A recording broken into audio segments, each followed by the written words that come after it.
I'm Alan Wardis, and you're listening to ThinkRadio.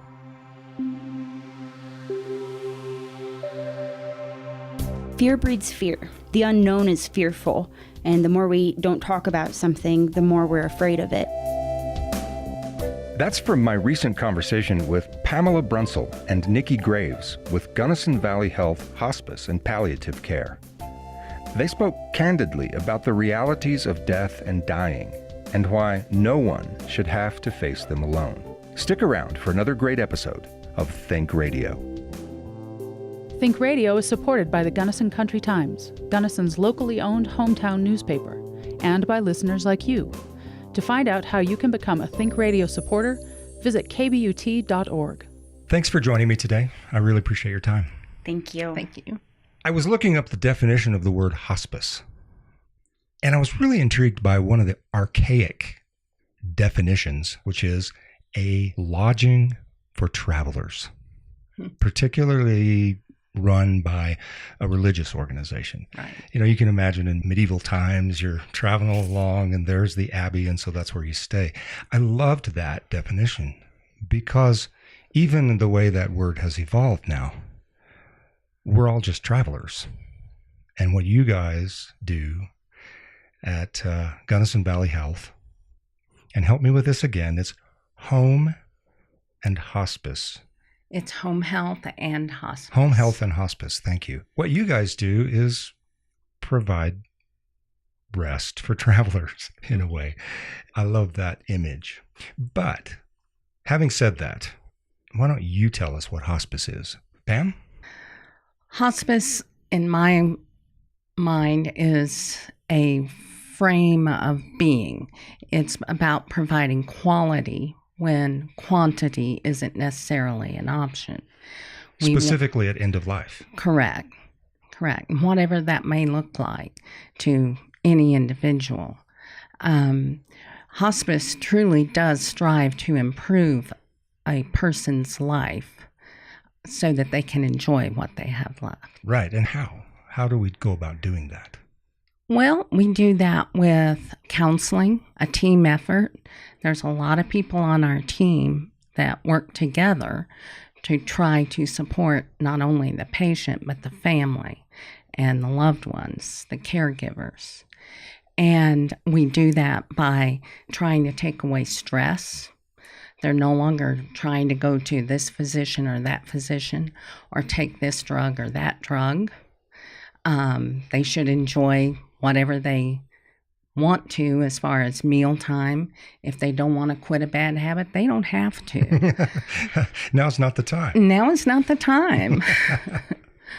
That's interesting. So it's about serving the people where they are at this moment. Yes. 100%. So, okay, hospice is about being mindful about providing care and comfort for people in the last days of their life.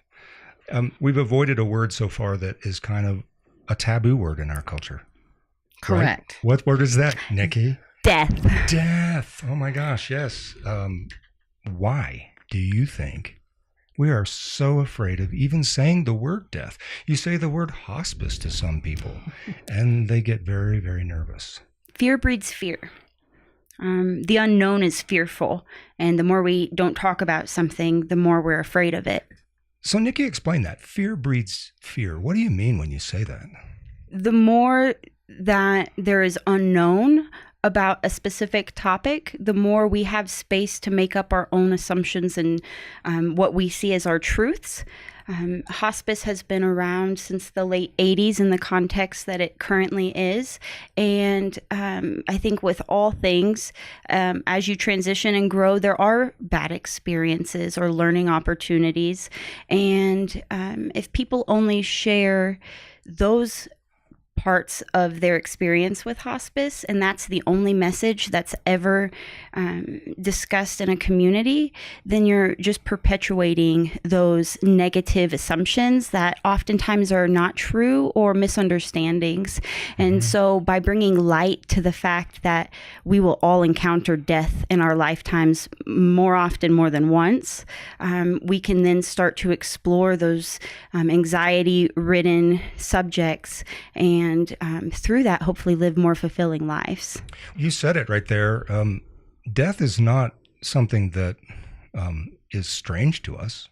I mean, we're all going to die, and we're all going to know people who die. Given that, why do you think we find it so difficult to talk about it? In my lifetime, death has been moved from the home setting to the institutional setting. You did not experience the extended family that you did in previous generations, living under one roof. Grandma died, and she died in her own bed with her cat and her family around her. Now, Grandma dies in an institution a lot of times, and we're just trying to have people be more comfortable with it being in the more natural surrounding at home around loved ones. And why do you think, we transitioned away from that to begin with, so that now we're having to make an effort to transition back? What happened? As Pam mentioned, our family dynamics are completely different today than they were 20, 30, 40 years ago. 40 years ago, there were farmers all throughout America. We lived really rurally in a lot of areas to where the cycle of life and death was just a normal day-to-day thing that you encountered. I believe that as we began to outsource care of our elderly, because folks were working, it became more and more foreign. It became less and less known. And through that, fear has developed and perpetuated. Do you think that human beings have just always been sort of afraid of death? Most certainly not. And there are other cultures throughout the world that handle death very, very differently, that handle the aging process very differently. One example would be many Eastern cultures in which the elder is a very high respected member of the family, and the care of that person is a priority. And so I do not believe that it is a normal thing for us to shy away from the reality of death. So you've already touched on a couple of things, but what more is it about our society that fosters this sort of unnatural fear of death? As you say, not all humans live like this. What are we doing wrong that makes the average person not even want to say the word? Like Nici said earlier, it's fear of the unknown. If you've not ever experienced death up close and personal, it can be kind of a scary experience. But if you have people around you who can help you through that process, and to know that what you're feeling is quite normal, everybody gets frightened, they lose their confidence. This is a whole new realm. And if you've never experienced it, it can be scary. But if you have experienced it, let's say you lived in one of those homes where, as you said, grandma's got her cat, she's got her favorite blanket, she's surrounded by grandkids. If you're one of those grandkids and you witness this, there's every good chance that this can be not a frightening experience. Correct. Right? My grandmother, for an example, she passed away a year and a half after my grandfather. And a week or so before her death, she started talking about seeing him in the room. Now, whatever you think about, spirit visitations or whatever, she was happy about that. The thought of going home, being reunited with my grandfather was very comforting to her. I mean, to see that as a family member would have to have a profound effect on your view, right, Nici? I think that if there's an infrastructure of support there, it can most certainly be a positive experience that promotes growth. However, if your parents had not been adequately prepared, or your siblings, and you didn't have that structure to create the story and the opportunity to share and reflect, it might become something that produces fear, anxiety, or a negative connotation surrounding that transition. So it's not just about being in the room. There's a whole mindset. You almost have to prepare your whole life for this. It's a process. More times than not, it doesn't just happen overnight, and we need time to prepare for that and for a family to prepare for it. And if you've already had experience with it, an easier process. I think another contributing factor of that fear is that in confronting someone else's mortality, you may be prompted to consider or reconcile with your own. And there's a lot of folks that probably aren't ready to do that in that specific moment. Well, that's a good point. You raised the subject of death in general, and you've got to raise it for yourself as well. Well, which brings us to hospice then, because this is the role that you're playing, to be there for the person who has received that diagnosis. It's not a sudden death on the highway. This is a death they know is coming. It's probably going to take a while, maybe. And there you are to help that person move through this process. What do you do for them? I loved that you mentioned the archaic origin of the word hospice and its association with traveling. I personally love the Ram Dass quote that we're all just walking each other home. Right. Because I think a lot of what we do is companioning. The nurses provide phenomenal education to the family members that want it so that they know what they can expect, because that can alleviate anxiety. And then we also try to provide barriers for those family members that maybe aren't as well equipped to handle some of the more intense medical moments, and create space for them to know that that's okay as well, and try to help them arrange their environment and so that is best supported. The nurses are also providing in-home care. I mean, our medical model has changed. You used to have doctor's visits in the home. Well, with hospice, you still can. And those nurses are entering your space where you're comfortable every day and building rapport. We believe that we can do the most good over a decent length of time. In order to qualify for hospice, you have to be given a terminal diagnosis of 6 months or less. But that does not mean at that 6-month mark that we boot you out. We are in it for the long haul. Alongside with those medical components, you're also receiving psychosocial care. So we want to know who you are, and we want to know how we can best serve each individual, because that looks different in each and every home. For some people, that might be initiating funeral planning.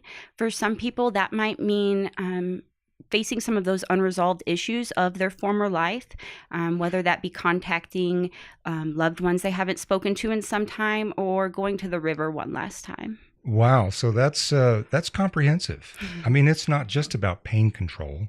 No, it's a whole life review sort of thing that you facilitate in people. What an incredible moment to participate in as professionals. I would imagine one of the most powerful things is the stories that come out. Without naming names, obviously, can you share a representative story, something that really stands out in your mind that came into your life as a result of your involvement with hospice? Working with family members and loved ones and patients, anybody can give a pain pill, but what we have to earn is that family's trust, and that's very hard with some families. They're not used to welcoming people into the home. I have worked with old ranching families that did not want us there initially. Mm-hmm. Huge families that are used to doing everything on their own and being very self-sufficient. Well, things come about during this time period when a person is going through this journey, and every individual goes through it differently. And things come out that they want to talk about. Things like what? What's a good example? Prior trauma. I think that there's a large span of our population that were raised in generations that were not receptive to processing trauma, acknowledging it. And I think there's few things more special than being able to help facilitate that freedom for someone before they leave this world. Uh-huh. What else? What other things do people want to talk about? I mean, regrets that they may have from life, but also dreams that they would yet like to fulfill. What sort of things? Love. Okay, you use that word. Why? I think that you can be stuck in bed, but you can still experience joy and beauty just by being able to recall all of the wonderful moments that you've had in your life. And so although you may not be able to walk, you can remember those mountains that you've climbed, and you can still feel the same amount of joy.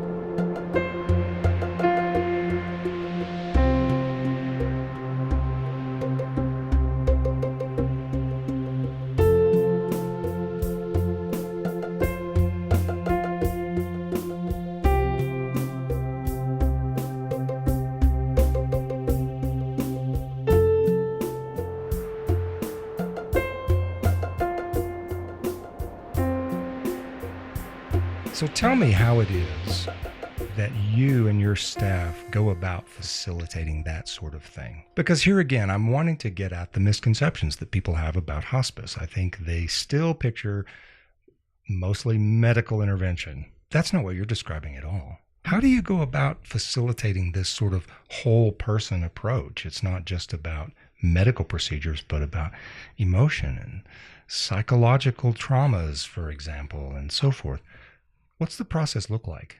It's a team approach. We have a physician, we have clergy, we have volunteers. We obviously have nursing staff. We also provide therapy staff, physical therapy, occupational therapy. We provide Nici, who's a medical social worker. So the process is we tread very lightly. We try to in the beginning, going into a home and try to find out what that patient's family goals are, what they want their end of life to look like, not what we want it to look like, but what they want. And that's going to be our goal. Whatever that may look like, it may mean no medications, it may mean no feeding tube, and helping a family member grasp that their loved one does not want a life-extending feeding tube. We educate on that and give them a chance to verbalize their fears and their concerns about that, and realize that we're that person at 2 a.m. you can call and hear everything's okay. We'll be there. I think our admission process is vastly different from any other medical admission process that I've personally witnessed. We don't just want to know about your prior health conditions. We want to know how you express yourself spiritually. What does that look like? How can we be involved? We want to know, what does your family look like? What do you want it to look like? And how can we help facilitate the support that you may not be able to ask for yourself? We want to know everything that you're interested in and how we can best support you. And I don't know that you're going to receive that in any other medical care season of your life. Well, and what other season of your life really involves all of those things at the same time? Do you think in our society, as a result of improving technology, perhaps, that it's more common for people to get the kind of diagnosis that's going to put them into hospice? In other words, is this something that more people can expect to experience? I hope so. Yeah, I'd like to see people more aware of hospice in the future. Western medicine can prolong your life significantly through many different methods. Is it always best? Is it a quality of life? Some yes, some no. We call it the H word. People don't want to hear about the H word, hospice. We have home health patients who will refuse to go on to hospice. Not realizing that they're pretty much receiving the same thing now. Exactly. They're still getting the team effort, and we're still going to treat them the same. It's just we can provide even more under hospice. Well, and do you think that's comes from an inability or an unwillingness to give up? You say the word hospice. That sounds like giving up. I think that's definitely society's perspective. Within hospice, we wholeheartedly believe that you're not giving up whatsoever. You are giving in to embracing what is happening to you and finding the moments of hope, joy, and comfort that you can within that. Denying what is happening around you won't stop it. It won't stop it, and it could really degrade your experience of it. Correct. And statistics show that people who go on to hospice actually live longer because we have a way of taking away that stress that can shorten all of our lives. So the emotional state actually has an impact on longevity. That's a lesson we could learn for all of life, don't you think?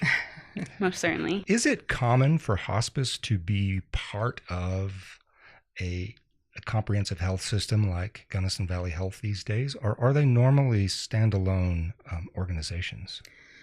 Because of the changes in Medicare and legislative regulations, we're seeing more hospices associated with large hospitals.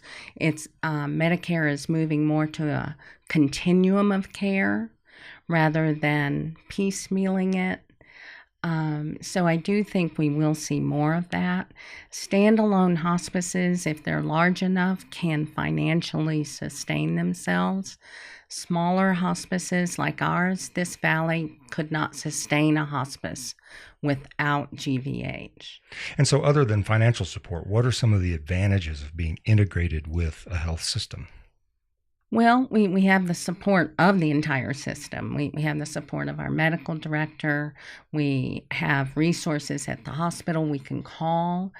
We use integrative therapies out of the hospital, massage, acupuncture. Reiki. So we would not be able to use that as a small hospice because of our financial resources. Our team is quite well known at the hospital. So when we pick up the phone and call and ask about something or ask for something, we get answers. It's very well supported. Is hospice mostly about taking care of old people? Absolutely not. Hospice is for the life continuum, and unfortunately, we've taken care of babies, we've taken care of teenagers, all through life. Hospice can be a benefit to everyone. So hospice is not just about caring for old people. But what I'm hearing from you from this conversation is that it's also not just about caring for dying people. There's an entire community of people surrounding someone who has one of these terminal diagnoses that are also in need of care. What's in it for them? What do they get out of this process? A beautiful part of the Medicare benefit is that I am required to follow up with folks 13 months after the loss of a loved one, just to ensure that they are sufficiently supported through their grief process. So not only are you providing care for your loved one, you may decide a month after that they pass that you're not interested in my services, but it's still open to you 6 months later. I also believe it's a community service because those bereavement services can be accessed by folks in the community that were not connected with our hospice, as well as we have people that attend grief support groups who have lost a loved one in another hospice, but they attend a support group through ours. So it truly is a whole community service. Because the whole thing doesn't just come to a screeching halt when your loved one dies. No. It's only just beginning. For those people honestly. who are surviving. Mm-hmm. Yes. So if I'm in the community and I'm listening to this conversation and I'm very intrigued, how can I help? I would suggest inquiring about becoming a volunteer. There are some people who may not be comfortable volunteering with patients, but we have annual fundraisers, we have administrative duties. There are a wide variety of roles to be filled and that can assist people either directly in the home at the patient's bedside or in our office supporting the folks that are supporting those folks in their home. And so speaking of fundraisers, how is all this paid for? Our particular hospice is very well supported by our community. We get donations all the time. Hospice typically is Medicare reimbursable or through your health insurance. Medicare is the driving force for many insurance companies, and insurance companies just follow their rule. So we're covered by all those services, but they don't cover everything we do. So we use donated funds to help us cover the entire team. And what if I'm not covered by one of those things? We will still take care of you because we do have those donated monies. We don't send anybody away because they cannot pay. No one. No one. Wow. Why is hospice different in that way? I mean, there are some treatments that you can't get if you're not insured. What makes hospice different? What's the philosophy behind that? Well, we're there to take care of our community. I can't speak for hospices outside of our community. Don't get me wrong. There may be hospices out there that do turn people away. Our board of directors here at GVH has not given us that rule. We get a lot of donated monies so we don't have to follow that. I think there's a lot of medical services that, although they're for the benefit of the person, there's also a bank account that they're the benefit for. And hospice was never intended to be a money-making service. And so I would say that it's embedded in its existence, that people should be equally cared for throughout the entirety of their dying process. Well, that is a very beautiful idea. I love that. One last question. In what way do you feel that you're a different person now because you've been involved in something so fundamental, so emotionally charged as death and dying? You know, hospice for me has made me appreciate every single day and every moment. You cannot live on negativity. Hospice helps me truly appreciate my family, my coworkers, the fact that I get to live here in Gunnison. So just watching others transition out of life has helped you get more out of your own. Mm-hmm. Nici, same question. It's probably the heaviest question I think you could ask me. It has been my utmost honor and pleasure to companion people through some of the more challenging chapters of their life. I think everyone would agree that on hard days, it's nice to have a soft place to land.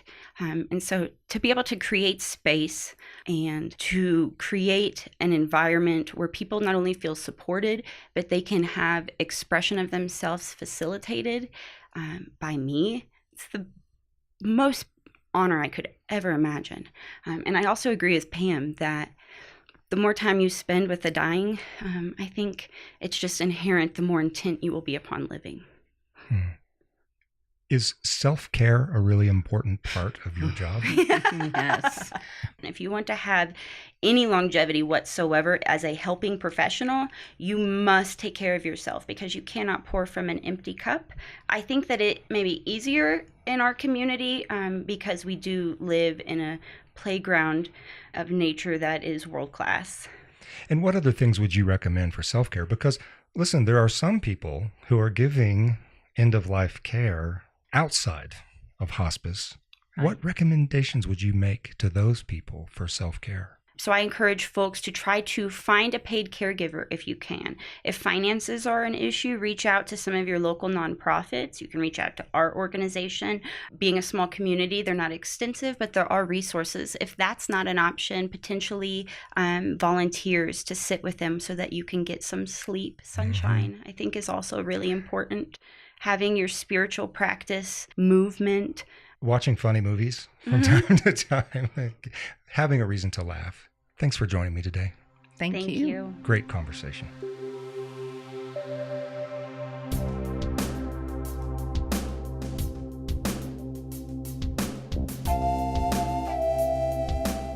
Think Radio is a production of Alan Wardis Media.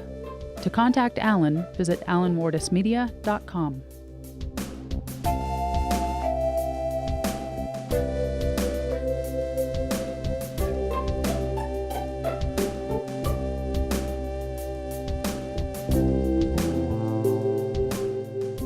Thanks for listening. Join me next week for another great conversation on Think Radio.